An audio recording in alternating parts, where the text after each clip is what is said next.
सभापति महोदय, लोकपाल विधेयक शीघ्र ही संसद में लाया जाएगा। सरकार इस विधेयक के प्रारूप के विषय में विरोधी दलों और संबंधित संस्थाओं से विस्तार से बातचीत कर रही है। मैं मंत्री जी की इस घोषणा का स्वागत करता हूं, जो उन्होंने दल बदल विरोधी कानून पर आयोजित एक विचार गोष्ठी में की।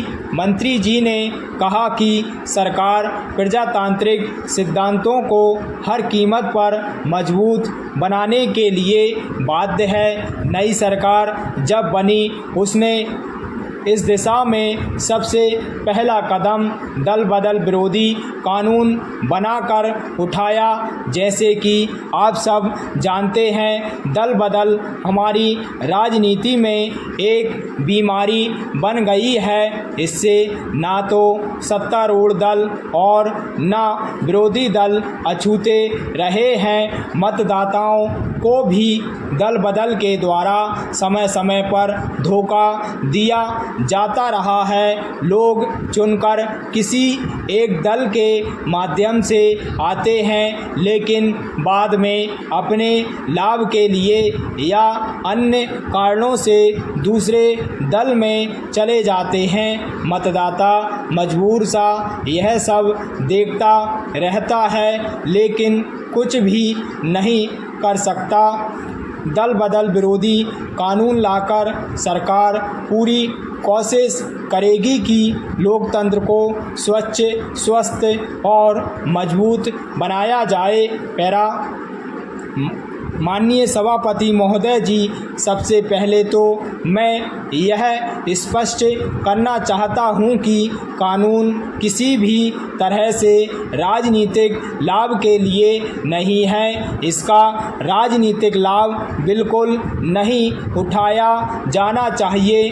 कुछ लोगों को इस बारे में भी संदेह हो सकता है, लेकिन मैं चाहता हूं कि वे अपने मन से संदेह को हटा दें। हो सकता है कि इस कानून में कुछ कमियां रह गई हों। इन कमियों को आपस में विचार विमर्श के द्वारा अथवा सम्मेलन बुलाकर दूर किया जा सकता है। यह प्रसन्नता की बात है कि आज सत्तारूढ़ दल और विरोधी दल सभी यही चाहते हैं कि दल बदल विरोधी कानून पूरी तरह से प्रभावी बने और इसका निष्ठा से पालन हो।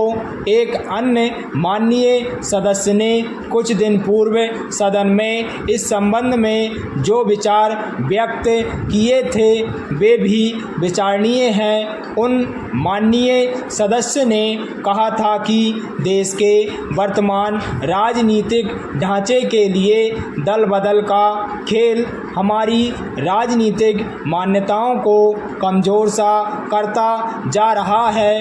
अतः इस कानून को जल्दी से जल्दी लागू किया जाए। इसमें कोई संदेह नहीं कि दल बदल विरोधी कानून का सभी स्थानों पर स्वागत हुआ है, लेकिन यह आवश्यक नहीं कि यह कानून इस दिशा में पूर्ण दोष मुक्त हो या स्थायी हो। समय और परिस्थिति बस इसमें परिवर्तन लाना स्वाभाविक ही नहीं, अनिवार्य भी है। कभी कोई चीज़ स्थायी नहीं रहती। अतः मेरा सरकार से यह निवेदन है कि इस संबंध में एक सम्मेलन का आयोजन करे, जो इस पर विचार करे कि इस कानून को किस प्रकार से अधिक प्रभावी बनाया जा सकता है। इस कानून के बारे में विद्वानों और राजनीतिज्ञों के विचार क्या हैं, इस पर भी सम्मेलन में विचार किया जाए।